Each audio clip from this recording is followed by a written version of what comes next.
Good evening, all. Good evening, all. Thank you, Mr. and Mrs. LaCroix, for inviting me here on this platform, a very needed public health initiative for our nation and the world at large.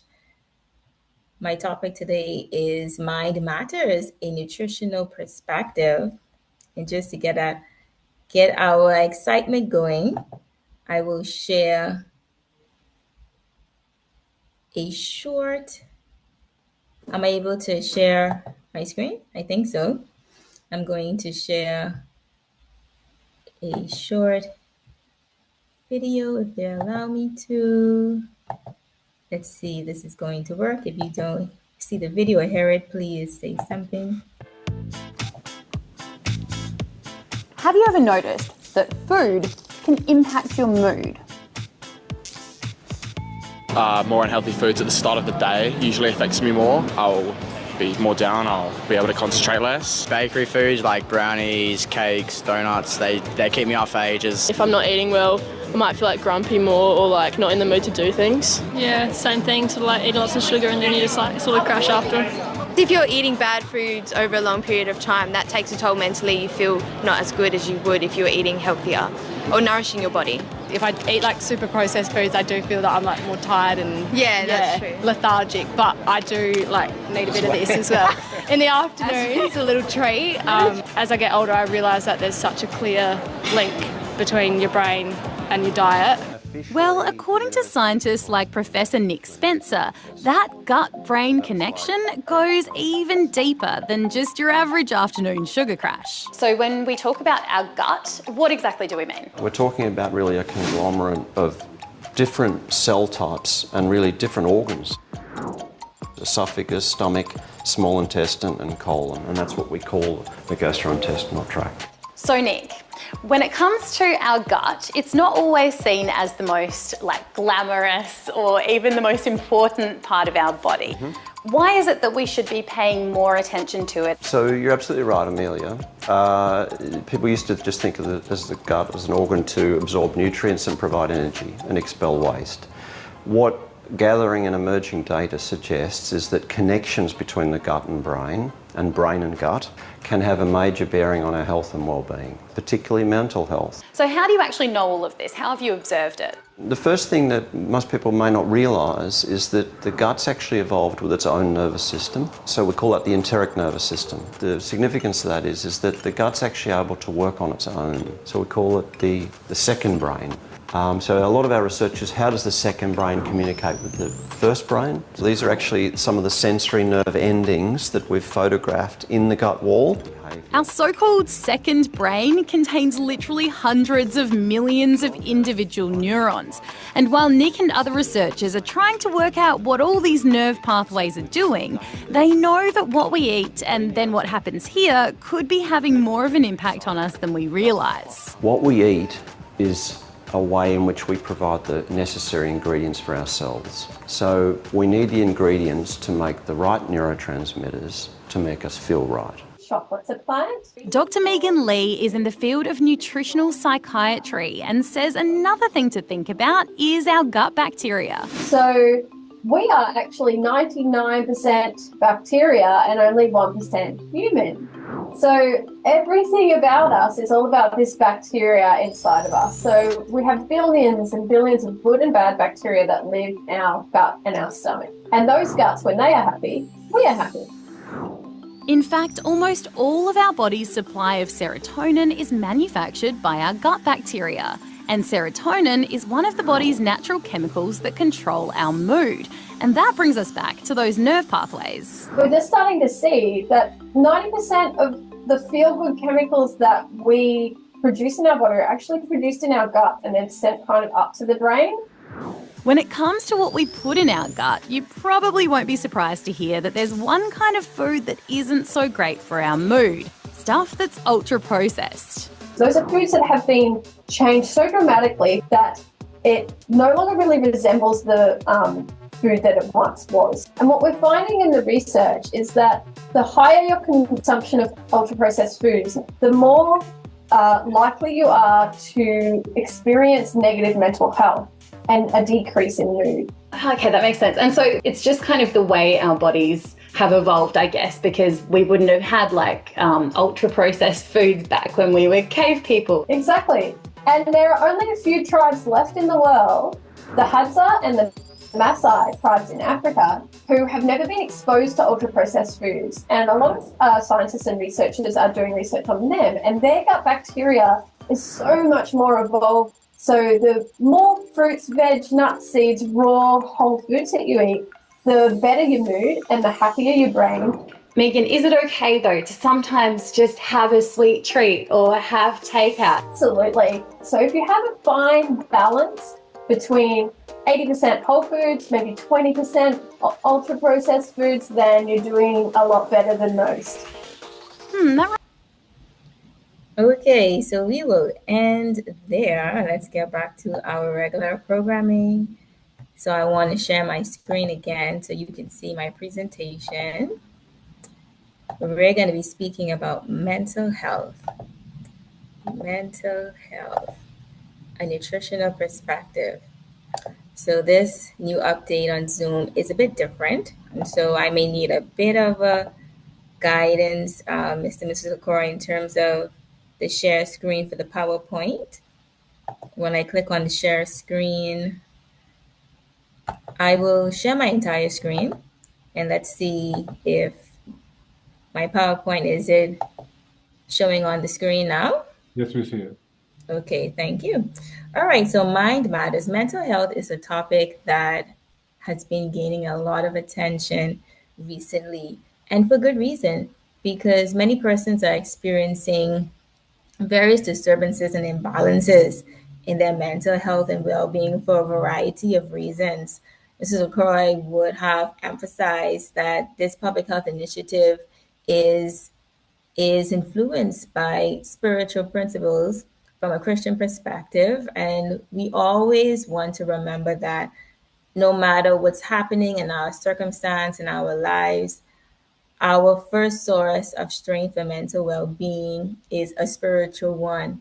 But the Bible does say faith without works is dead. That's in James. And so we have to recognize that though we want to have good, strong faith, there's some things that we have to implement. There are some behaviors that we have to carry out if we really want to maximize the health that God has afforded us or has promised to make available to us. So this topic today is Mind Matters, a nutritional perspective. And I'm the presenter, Shanishka Cambridge. I'm a registered dietitian nutritionist, a board certified nutrition specialist, and a diabetes educator. We're going to be talking about how to take care of our mind from a nutritional perspective. My objectives this evening is to review the links between nutritional status and mental health. I will also discuss some dietary patterns that promote poor mental health, so not so good mental health, and identify dietary patterns that support and nurture mental health. And so if you have been here from the beginning, you have a little head start on that topic. But I wanted to share that short video at the outset to gain attention of the audience and also to demonstrate that this topic is not something that we just came up, draw it out of a hat, of all topics, but this is really something that is being discussed around the world, mental health and nutrition. So what is mental health? The World Health Organization defines mental health as a state of mental well-being that enables people to cope with the stresses of life, realize their abilities, and their abilities, learn well and work well, and contribute to their community. And so there's some keywords inside here, a definition for mental health. It's focused on being well.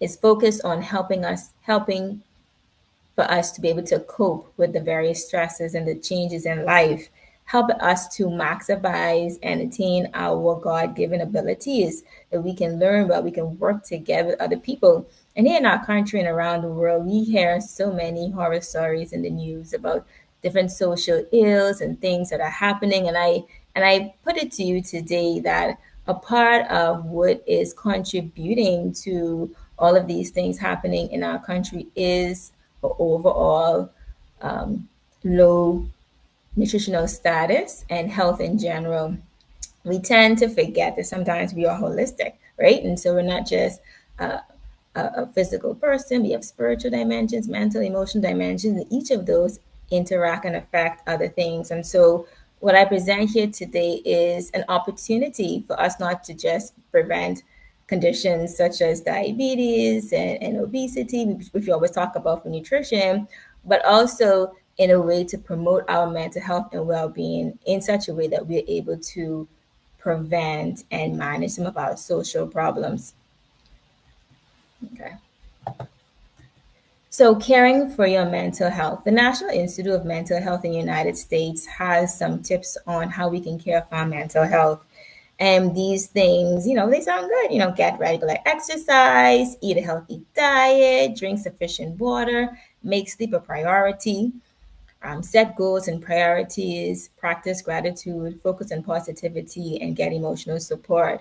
If you would have been here at a previous lecture, you would have been introduced to the New Start, which pretty much covers most of the things listed here in the New Start. But one thing we're going to be talking about is on the diet, eating a healthy diet, and how does that impact mental health. Sometimes when we hear this, we say, yeah, I know, eat a healthy diet, of course, brush your teeth, wash your face, put on clean clothes, right?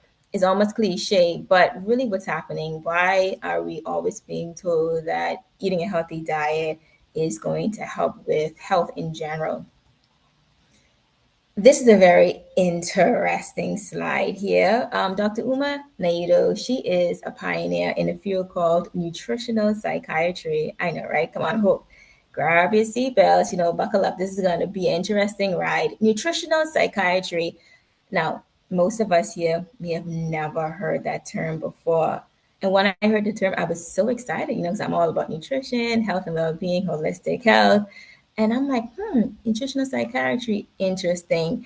What Dr. Uma Naito and others have been doing is they have been advancing research as relates to the connection between psychiatry and nutrition, or mental health and nutrition. Dr. Naito is a board certified psychiatrist. She's a nutritional psychiatrist. She's a nutritional specialist. She's a lecturer, a professor at Harvard University. And she's also get this, the director of nutrition and lifestyle psychiatry at Massachusetts General Hospital. So if you go to Massachusetts and you visit this general hospital, there's going to be a director called Dr. Naito, and she's a director of nutrition and lifestyle psychiatry at this hospital. Come on. The next time you introduce a psychiatrist in the Bahamas, ask them about nutritional psychiatry. Let's see what they're going to say. What she has said is, what if we told you that your gut and the food you eat play a huge role in your mental health? Would you also be surprised to learn that there are up to 500 million neurons that travel from your gut to your brain? I mean, this is some profound statements that she's making. And I'll let you know, there are definitely persons who are rebutting her and who are challenging the information that she's saying. But all of the information that she is speaking about, the things we will see in this presentation, have been rigorously investigated in the scientific research. And these are statements that are factual, right? Our digestive system is made in such a way that there are nerves that literally are connected to our brain, right? So when you sit down to your next plate of food, you ask yourself, okay, what message am I going to be sending to my brain after this meal or tomorrow? Our health, our digestive system plays a major role in our mental health. So what is nutritional psychiatry, right? There was a scientific article published in 2017. This is a review article written by a scientist, Felice Jacka, and you will see another study that this scientist was the lead investigator. But this is a review on nutritional psychiatry. And what was said was that we coined the term nutritional psychiatry in order to promote a new field of research focused on developing a comprehensive, cohesive, and scientifically rigorous evidence base to support a shift in thinking around the role of diet and nutrition in mental health. And we really need a shift. We need a shift in our thinking. We need to be transformed by the renewing of our mind because, for real, we are suffering. We are suffering with so many diseases, chronic conditions. It is really sad. And in order for us to cope with this, in order for us to be able to not just manage, but even work towards reversing some of the negative pathways of disease process that we're experiencing does require a shift in thinking. And so this term, nutritional psychiatry, was very a bold statement, but it has been published and has been rigorously studied and continue to be studied because there is a need to emphasize to the community at large that, hey, what we eat is impacting our mental health. So I present to you nutritional psychiatry. This is a research study that research scientists would have written on a previous slide. This was published also in 2017, and it was a randomized controlled trial for all those persons who are into research and science. When you hear the word randomized and controlled, we pay attention, right? Because we know that we don't just want to say we did a research study, we studied something and we just saw some things and we wrote it down. No, we want to make sure that we are controlling for unknown factors. And so a randomized control study is one that is making sure that whenever we record our results, we actually can lead to some real conclusions. And this study was called the SMILES trial, right? SMILES. And what they did was they got a group of people who were diagnosed to have clinical depression, moderate and severe. So listen up now. This is 12 weeks depression research study where they got a group of people who were diagnosed by psychiatrists to be clinically moderate depressive or severe depressive. So they had some serious depression going on. And what they wanted to do is they wanted to compare between a treatment of dietary intervention versus social support. So all of these persons in this study, they, like I said, they were clinically depressed. They may have all been on medications for their depression. They may have been getting counseling for their depression, both or one of the other, right? So they divided them. One group was seen by a licensed dietitian with getting individual sessions for 12 weeks. And the other group receive individual and group sessions for social support. So we'll talk more about what that means. But they wanted to find out, hey, will the food have more an impact or no impact on depression after 12 weeks or social support? Things that we tend to think that persons who are depressed need. We need some friends, we need friends. And what did they find out? So for the 12 weeks, the dietary support group, they were consulted by a licensed dietitian individually for 12 weeks. Intensive counseling, that's what people need. We need intensive counseling. We can't just say, I went to the dietitian one time and yeah, I didn't go back, right? If we really want change, we have to go through that process. We have to go back. The same way we go to church every week, hopefully, right? We have to go back. And so these persons went back and went back and went back to the dietitian for 12 weeks. And they were consulted to reduce certain things, to reduce processed meats, reduce and avoid sugar sweetened beverages, reduce and avoid sugary foods, reduce and avoid fried foods, and ultra processed foods, the foods that, taste the best, right? We'll talk about why that's the case later on. But they were encouraged and they were provided support to increase fruits, increase vegetables, increase whole grains, increase nuts and seeds and beans, peas, and a variety of legumes. Sounds good, right? For some people, not doesn't sound very exciting. But we had this over and over and over again. And this was what the study was. We want to see if we can improve a person's diet, will it have an impact on their clinical depression? The other group did not see the dietitian. So this was the control group, right? So they did not see the dietitian. We just wanted to know, okay, let's just continue on taking your medication for depression, getting your counseling. We're going to add some social support in there because you might be lonely, right? You might be depressed because you don't have any friends. So we're going to be your friend. We're going to talk about, social things, the games, what you want to do in your life. We're going to play some board games, and we're going to do this every week for 12 weeks. So we have the dietary support group and we have the social support group. And this is what they found after 12 weeks. They found that the persons who saw the dietitian, who made those radical changes in their dietary behaviors, they had a significantly greater improvement in depression after the research study compared to the persons who were befriended, who got social support for 12 weeks, who played games for 12 weeks, who spoke about nice, happy things for 12 weeks. The persons who got the dietary intervention were significantly improving their depression. They also found that 32% of all of the persons in the dietary intervention with the dietitian, 32% of those persons were no longer diagnosed with depression. They had no more signs of depression, so they didn't need any more medication. They may have continued with their counseling, but their depression was resolved, right? Versus 8% in the social support group, their depression was resolved. And so what this is showing us is that if a person is clinically depressed, right, what can benefit and improve in that condition is dietary changes and social support. So they're both important. We don't want to say that we don't need friends and we don't want to have emotional support. We need that.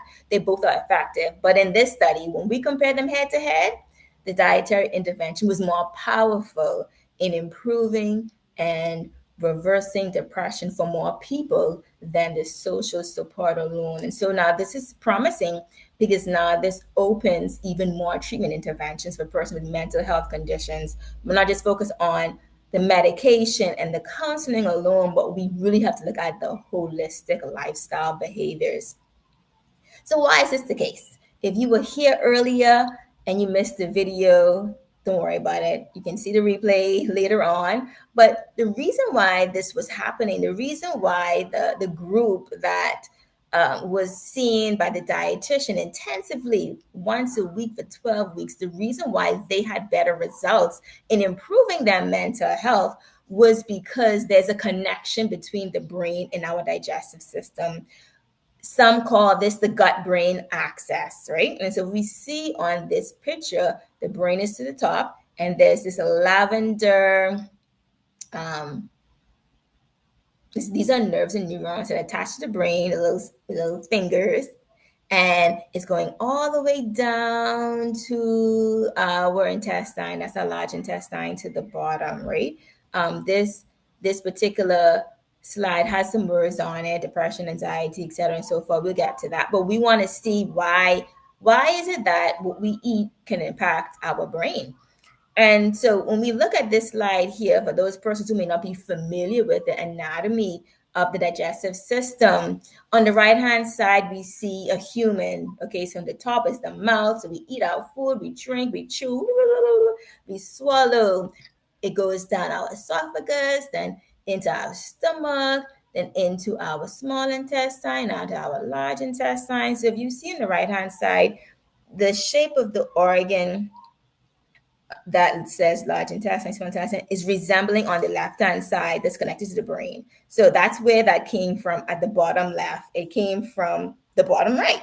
So we can see that what we're eating is ending into our gut or our intestines, and that intestine is connected to our brain. And so the quality of our food does have an impact on what signals the brain receives. So the Cleveland Clinic has defined for us what this gut-brain axis is. And now we know in the Bahamas, we love us some Cleveland Clinic. We have a little bit of problems or some serious problems. We're going to have cookouts. We're going to have special offering at church. We're going to have our sponsor sheets, whatever we have to do to raise that money if we don't have that health insurance, because we have to get to Cleveland Clinic, right? So when we see Cleveland Clinic come on the screen, let's pay attention now because we have to believe them, right? Cleveland Clinic says that the gut brain connection is very complex and is bidirectional. That means the connection goes both ways. Signals pass both ways between your digestive system and your central nervous system. And health or disease in one can affect the other. So, what this is saying is that the brain is connected to our gut, our intestines, and they are communicating with each other. They're talking, let's say they had a cell phone and the brain picks up the phone and say, hey, yo, gut, what's up? I don't feel good, so you need to do some different things down there because I don't feel good. That's what happens. I don't feel good. And the gut can call back and say, hey, you know what? I ate something. It just wasn't really right. I don't really like how this feeling. So I'm gonna send you some information because you need to deal with this somehow. It's not exactly like that, but what this slide is showing is that our brain is communicating with our intestines, and our intestines are communicating with our brain. But I want to just, zoom in on that last part of the sentence. And it says that health or disease in one can affect the other.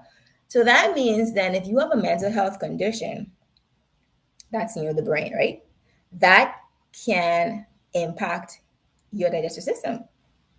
And if you have an issue in your digestive system, that can affect your brain. And so it means that it's sort of like exacerbating one or the other. But on the flip side, if you're healthy mentally, that can help you have a healthy digestive system. And if you eat healthy foods, that can help you to have a healthy mental health as well. So our brain can send signals to our digestive system. Have you ever had butterflies in your stomach? So I put this slide here just to, you know, help you to see that, yeah, I'm making some sense. Yeah, it is true. I know sometimes, let's say I have to go do a presentation, I'm much better at that now. I may feel little butterflies in my stomach, I don't feel it as much now because I do it so often.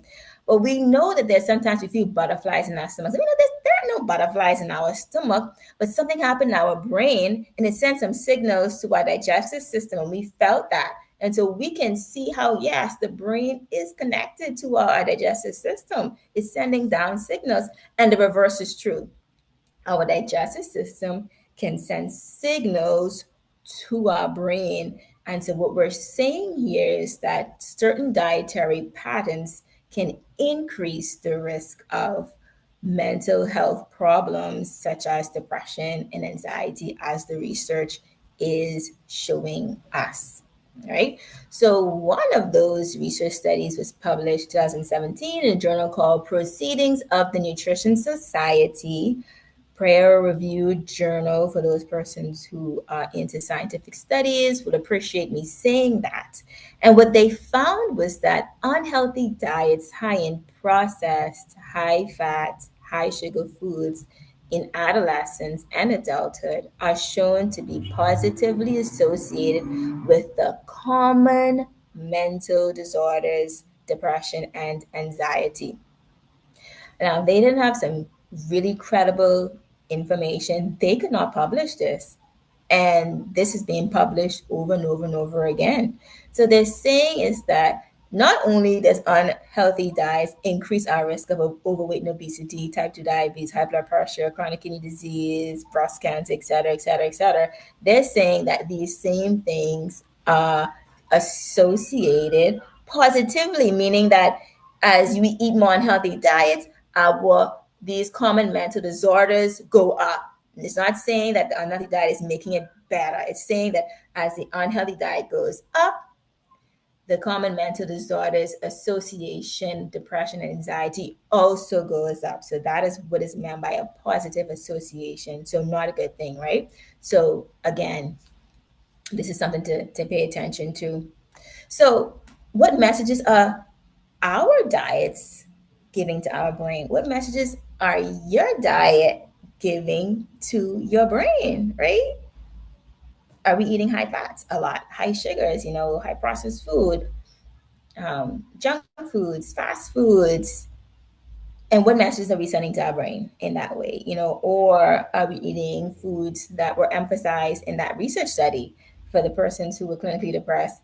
Lots of fruits and vegetables, whole grain, peas, legumes, nuts, and seeds. Focusing more on those types of foods, because these foods, whichever way, is sending a message to your brain. So why? Okay. So those who are interested, okay, for those persons who may not be so interested in the science right now, okay, you could take a little 5-minute break. But for those who want to hear this, let's take a look at this. So the research is showing that there are certain reasons why this is happening, right? Because some foods cause more inflammation in the body. So inflammation is a process that naturally occurs, that we need it if we are injured, if there is a foreign microorganism like bacteria, virus, something that can damage the body. If it enters the body, we needed inflammation to help with the repair and the rebuilding, right? Let's think about anytime we scratched our knee, maybe we were riding a bicycle, we scratched our knee, that has to be repaired. Inflammation will happen in that process. Or if we come across somebody who has the cold, the flu, and we inhale those microorganisms, inflammation will happen to help with the healing process. However, what happens if inflammation from whatever trigger continues on for a long time? And this happens when we eat foods that are highly processed, ultra processed, high in junk foods, high in fast foods, high in fat, high in sugar, high in chemicals.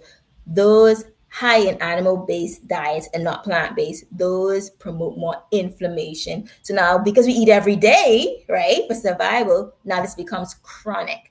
And this inflammation has been shown in the studies to show one of the ways how our diet can negatively impact our mental health.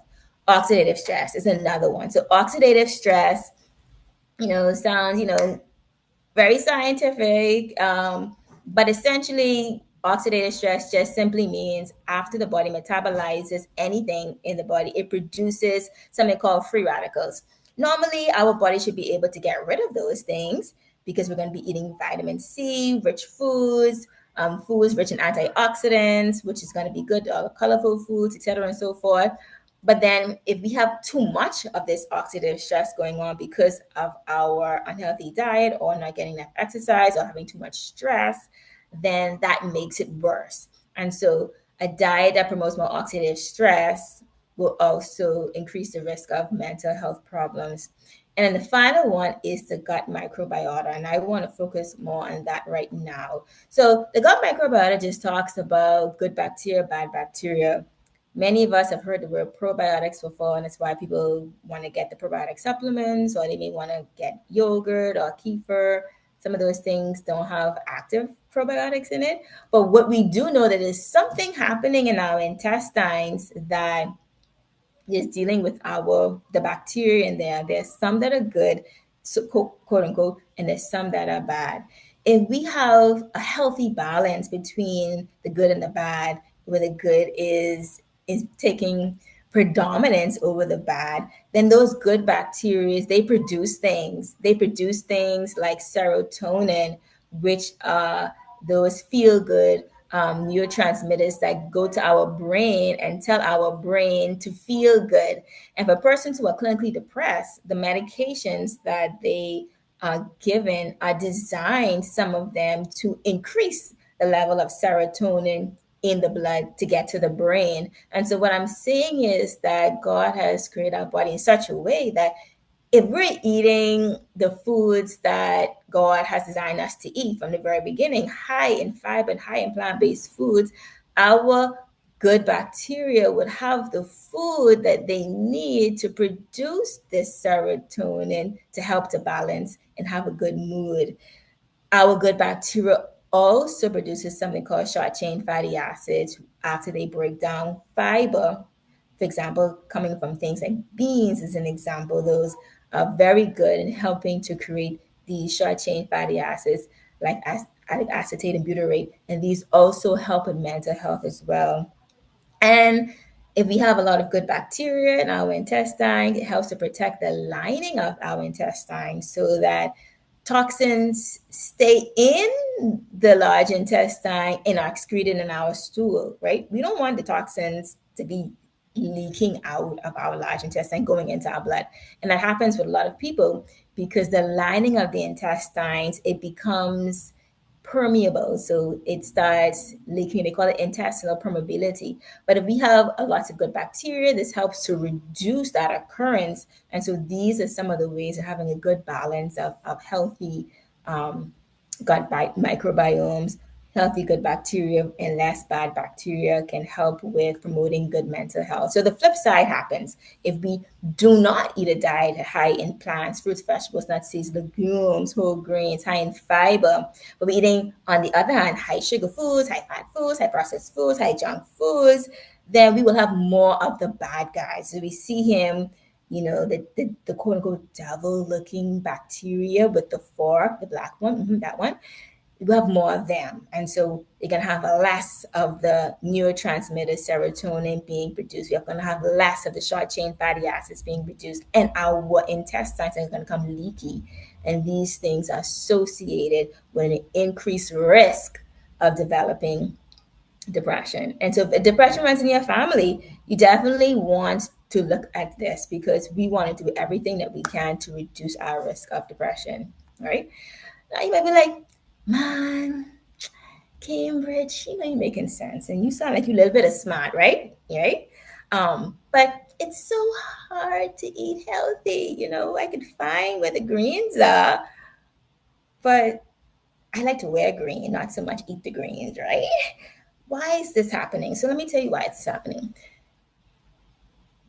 Some of it is not your fault, right? Some of it is not your fault that we aren't able to make these changes, even though we know that we should, because we have food craving. We have food cravings, and food cravings is a barrier to changing our dietary behaviors.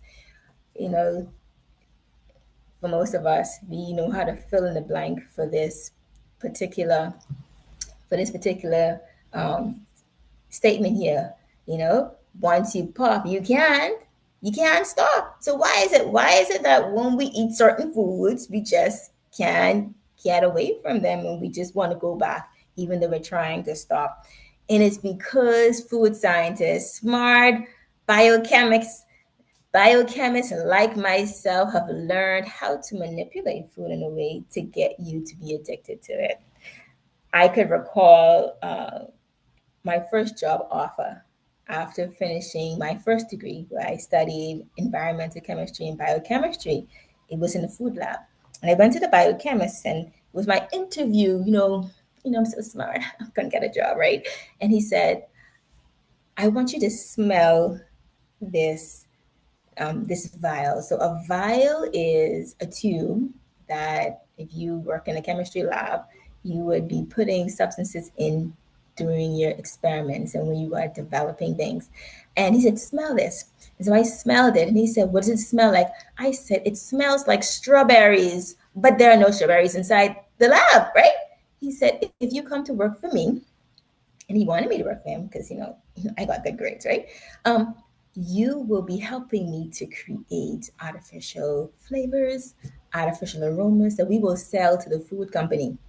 So one of the reasons why we can't really let go of certain foods is because the food has been manipulated for it to be addictive. And one way that we can measure that is called the bliss point. And so this study that was published gives some information about what that is. And they say by the mid 1900s, the trio of salt, sugar, and fat took on a new psychosensory dimension when the processed food industry discovered that these ingredients could be formulated to produce a state of satiety, pleasure, and hedonia in those who consume them.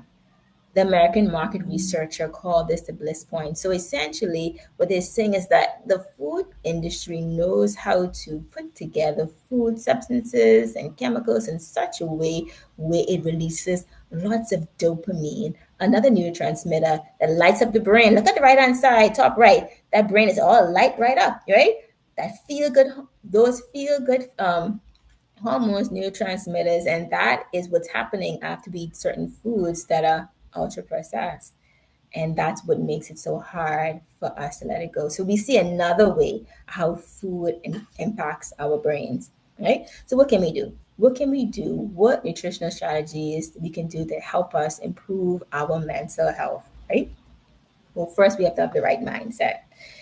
And this is a very familiar text for some, and if not one that we should remember. Romans 12 and 2, it says, "And do not be conformed to this world, but be transformed by the renewing of your mind, that you may prove what is that good and acceptable and perfect will of God." I love to include this on my slides because when it comes to modifying the things that we eat, when it comes to modifying our lifestyle behaviors, going to bed earlier, drinking more water, exercising, having a positive mindset, it takes a lot of effort. And we do have to have a major transformation. We have to renew this mind. And one way of renewing the mind now we know is not just through positive affirmations and prayer, but it's also through the foods that we eat. And we have to transform and have a right mindset. As previously stated, we want to reduce the high fat foods, the high saturated fat and the greasy foods. And we see many delicious options that are reflecting where these foods are coming from.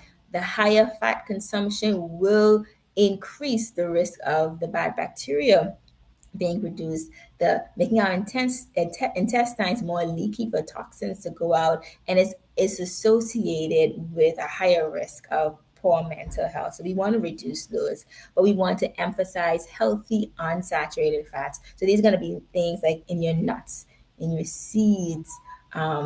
We have different types of nuts and seeds. We have peanuts and we have cashews and walnuts, pecans. We have chia seeds. That's the middle, top middle there, where they make it into chia pudding. They soak it, for example, let's say in some unsweetened almond milk or cashew milk or coconut milk. They add some fruits, so chia seeds. Then we have the top right, flax seeds. We want it to be grounded for us to be able to absorb the healthy fats. And bottom left is the pumpkin seeds, bottom middle, sunflower seeds, and the bottom right is a supplement. Some that person get omega 3 supplements. These are good as well. Some are plant based, some are fish based. If you do get a plant based option, my recommendation is look to see that it has EPA and DHA, because those are the ones that we really want to ensure that we're getting if we're going towards a supplement. We want to reduce the simple sugars, right? We know what sugar tastes like, but we don't know what it's called, right? So here's a list of a lot of simple sugars: sugar, brown sugar, raw sugar, powdered sugar, confectionate sugar, fructose, glucose, maltose, sucrose, dextrose, right? On and on and on and on and on. Molasses, honey, maple syrup, agave fruit juice concentrate, high fructose corn syrup. The more we can emphasize the whole food sugars, the better it's going to be, because it has the fiber. It's going to slow down the speed that those natural sugars enter in our bloodstream. And we are a nation that's riddled with diabetes and overweight and stuff. So we really need less of the other sugars and more of what we see on this slide in terms of whole food sugars. Number 6, we want to increase dietary fiber. Okay, because it's the fiber that is going to be feeding our good bacteria. There's more bacteria cells in our body than other human cells, and that's why the video said we're mostly bacteria. We're not really bacteria, but what they're trying to say, there's so much bacteria in our intestines that we need to feed them. And we're going to either feed the good or feed the bad. So we want to get the whole grains. We want to get our fruits in, our beans, our legumes, right? Our fruits and our vegetables, in order for us to feed the good bacteria. If we want to, and we need to, if we're advised to, there's some targeted supplementation that can help us, whether it's omega-3 fats, whether it's taking the probiotics. So these are going to be the good bacteria. Okay, so it's not just sufficient to take probiotics. We have to feed them the good food, right? Because you can take probiotics and they're starving. They're dying because it's so toxic and needs to be cleaned out and no food to eat. So we need to feed the probiotics with prebiotics from the food. And for those persons who may have issues with intestinal lining, they may have some leaking going on, they may benefit from certain things like celery elm. But of course, always get your proper advice from a health professional who knows what to do and what they're talking about, because you don't need to be wasting money. And then also we have to be mindful that if you're taking medications, there could be some interactions with certain things. You want to be mindful about that as well. And talking about being mindful, we want to be mindful when we're eating. We like to eat on the road. I'm guilty. We like to eat when we're stressed out.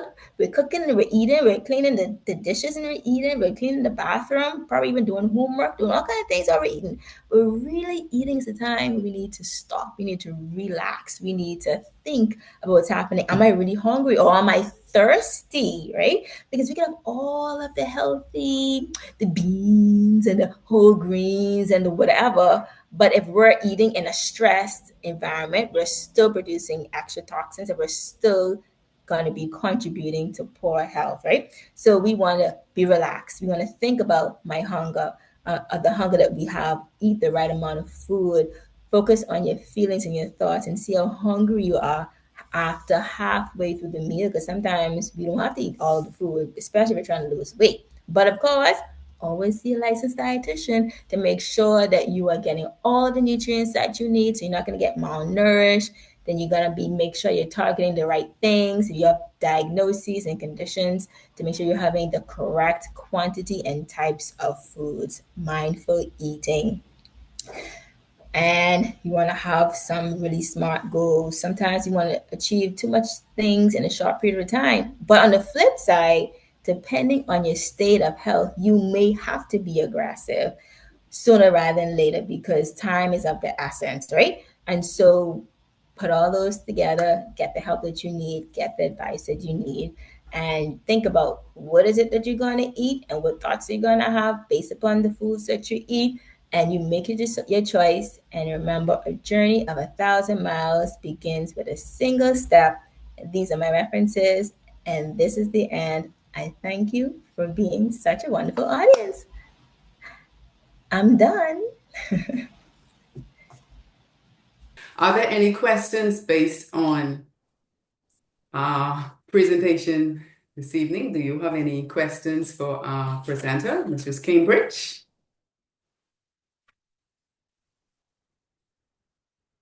You can type it in the chat or feel free to open your mic.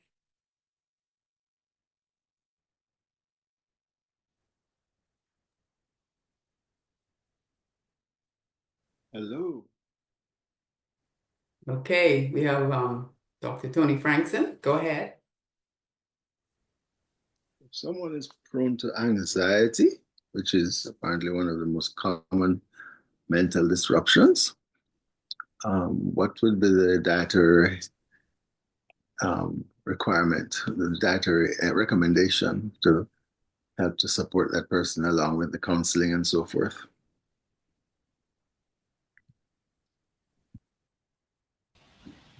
Okay, thank you. Thank you for that question. So the question has to do with nutritional tips for persons who have anxiety. And so, well, one of the things I wanted to direct your attention to was one of the previous slides that I would have shown. It would have stated that a certain dietary pattern of eating foods that are high in saturated fat, high in processed meat, high in ultra processed foods, high in sugars, that pattern of diet of eating was associated with a higher risk of depression and anxiety. So just taking note of that in general, wanting to improve upon the diets where we reduce and avoid ultra processed foods, junk foods, processed foods, fried foods, high fat foods, high sugar foods will help. Another thing is looking at our consumption of caffeine. Caffeine is a stimulant. And so persons who have anxiety and they're consuming lots of foods or beverages that are high in caffeine, whether it be the sodas, whether it be chocolate, other things that contain those, certain supplements may have it in their energy drinks. And so you definitely want to look at that in terms of increasing and adding particular nutrient dense foods that will help with um, the development of more of the serotonin um, inside our bloodstream to go to the blood. We want to be emphasizing very high fiber foods that are colorful. So we don't want to necessarily say I'm only going to be consuming the high antioxidant foods that are colorful. Or I'm only going to be getting my flax seeds or my omega-3 supplements that's going to help with serotonin. But looking at it holistically and ensuring that we have not just the increase of these fibrous foods, but we also want to ensure that the intestines are clean, right? So if that means that we need to do certain things, make different dietary modifications, or take certain supplements to help us with cleaning out the intestines, especially if that person has a history of constipation, you want to have that addressed so that when we are introducing these health promoting foods and these beverages, that it can actually be absorbed and metabolized properly and utilized. So, in a nutshell, I would say that those are some of the key things do you want to look at while the person also addresses some of the other underlying reasons why that person may be anxious, which which probably may not be related to diet at all. Okay, thank you so much. Thank Thank you so you. much. I hope that answered your question. So someone is asking how they can get a copy of the recording. The recording would be on our Facebook page, Holistic Lifestyle, also on Nathalyn, Nathelyn, Lacroix, and it would also be on our YouTube station. So it would be available. Any other questions? I have a question. Okay, go ahead. Mrs. Cambridge, you mentioned prebiotics and probiotics. Would you just give us a little idea of what is the difference between the two and where do we find them naturally? Thank you for that question. Very good question. Very common question when I introduce that term prebiotic. So, probiotic is the term that most persons are familiar with. The prefix pro, to support life. So probiotic is referring to the good bacteria. So when we would have looked back at the previous slides where I had some information about gut microbiome or gut microbiota, when we speak about that, we're talking about the various species of bacteria that's in our intestines. Some are classified as being good bacteria, and others are classified as being bad bacteria. The good bacteria are the ones that we classify and we say, oh, that's the probiotic. It's good in that it is promoting life. And so that's the probiotics.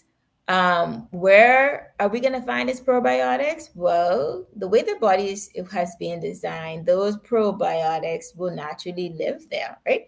But if we have a history of stress, a history of taking lots of antibiotics, a history of taking medications in general, a history of eating the standard Bahamian diet, which is influenced by the American diet, then it's likely that our levels, our percentage of probiotics are lower than they need to be. And so one way is getting that through high quality supplementation. One of the reasons why I don't tend to straight up go on and say getting it from certain types of foods on a market is because sometimes the level and the quantity and the viability of the probiotics are inconsistent. So when I say viability, I mean that you could say, oh, this yogurt is saying it has some probiotics in it, but those probiotics might be dead. Those probiotics may not be much alive or may not even have the concentration that you need. And so there are certain targeted supplementations that one can take to help with replenishing the probiotics. And sometimes that is needed. That's the probiotics. So the prebiotics, PRE, prefix means before life, right? That means that is the food that the probiotics need to eat. The same way how we are eating food, the bacteria, the good bacteria, the probiotics, they also need to eat food. And so those are the prebiotics. So those are going to be foods that are very high in fiber. And some really good sources of the prebiotics is going to be things like beans, right? Peas and legumes, um, artichokes, those very fibrous foods. Certainly whole grains are in there, but I'm mentioning beans, peas, and legumes. So those are some of the very good sources. Beans are very, very high in fiber naturally.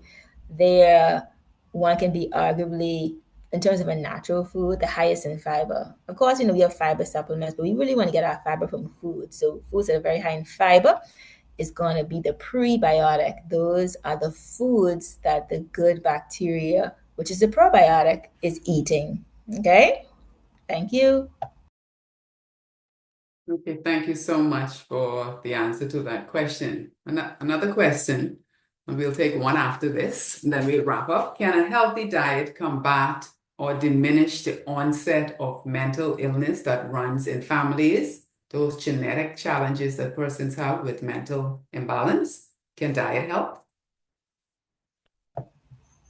Thank you for that question. And it's important for us to know about our genetic predispositions because genes really provide the instructions for what happens in our body, and our brain is a part of our body, and our brain impacts our mind.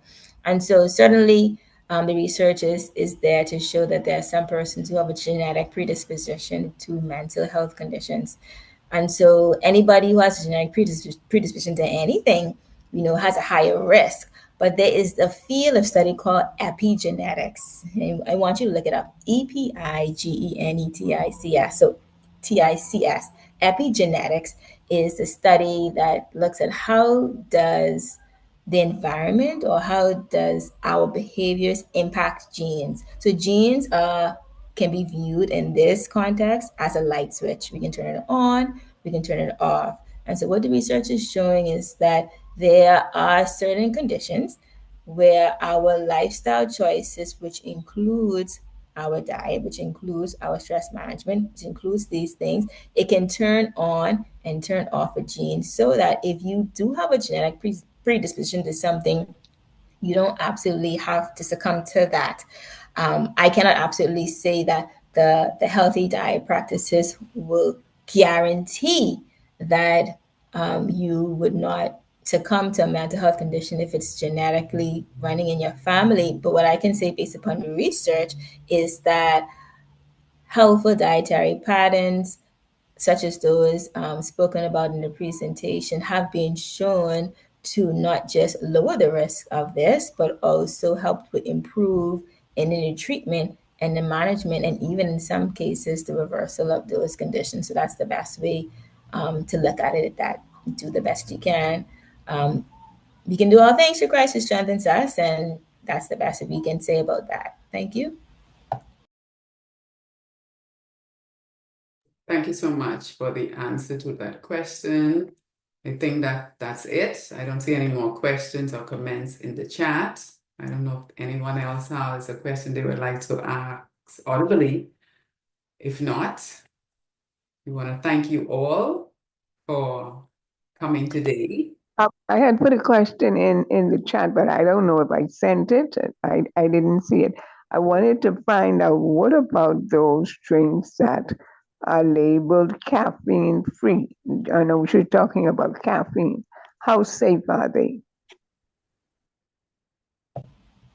Thank you for that question. So previously, I would have stated that caffeine is a stimulant that increases certain stress hormones that have different health effects. In this conversation, it could exacerbate and worsen a mental health condition. And so looking for caffeine-free substances are helpful. Now, here's the thing though. When it comes to choosing foods, we want to be educated about how to read the labels because it could say caffeine free, but it could be high in sugar. It could say caffeine free, but it could be high in fat, saturated fat. It could say caffeine free, but it could be high in different colors that are synthetic that we should not be consuming. And so I won't have a blanket answer and say that, oh, yes, get the caffeine free. But if that caffeine free means that it's ginger, right? And ginger is caffeine free naturally, or it's peppermint that's caffeine free naturally, that could be helpful. But we have to also look at what are the other ingredients. So that may be a start, but the conclusion would have to be considering what are the remaining ingredients in that particular product. Okay, thank you so much. Thank you so much for answering those questions, Mrs. Cambridge. So those of you, some persons have inquired about, getting a copy of this presentation today. You can find us on Nathalie the Core or Holistic Lifestyle Facebook pages or Holistic Lifestyle YouTube channel. Also, if you would like to be alerted for our next public health lecture, you can WhatsApp us at 828-8486. 828-8486. Or you can email us at lifestylecounselor64@gmail.com. And that information is in the chat. And that presenter.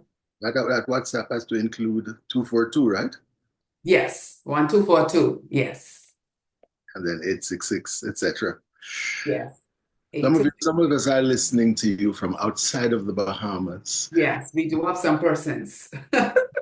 So what I'm going to ask the person to, and then I'm going to, just close over the day. Just put in the chat where you're watching or listening from.